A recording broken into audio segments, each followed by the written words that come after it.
I asked the question, how does mass affect the height a balloon will float? And my claim was the greater the mass of the balloon, given the volume is constant, the lower the balloon will float.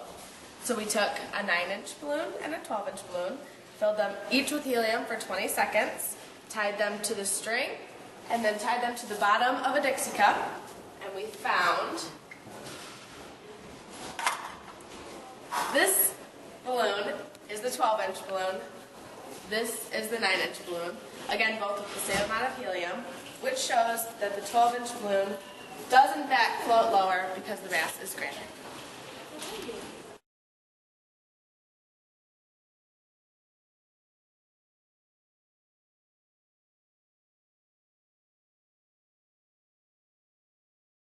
My question was how does volume affect the height a balloon will float?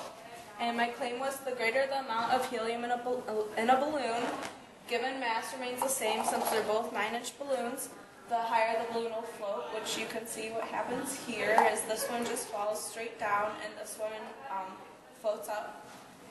And our evidence is that we filled these two 9-inch balloons.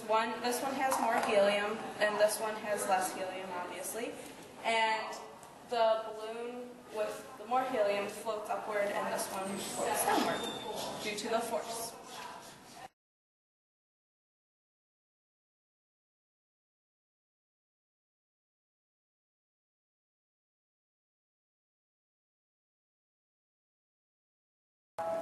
In our third question, we wanted to see what would happen when we added air to a helium balloon.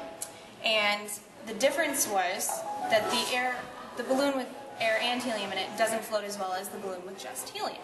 So Newton's third law says that for every action there's an equal and opposite reaction.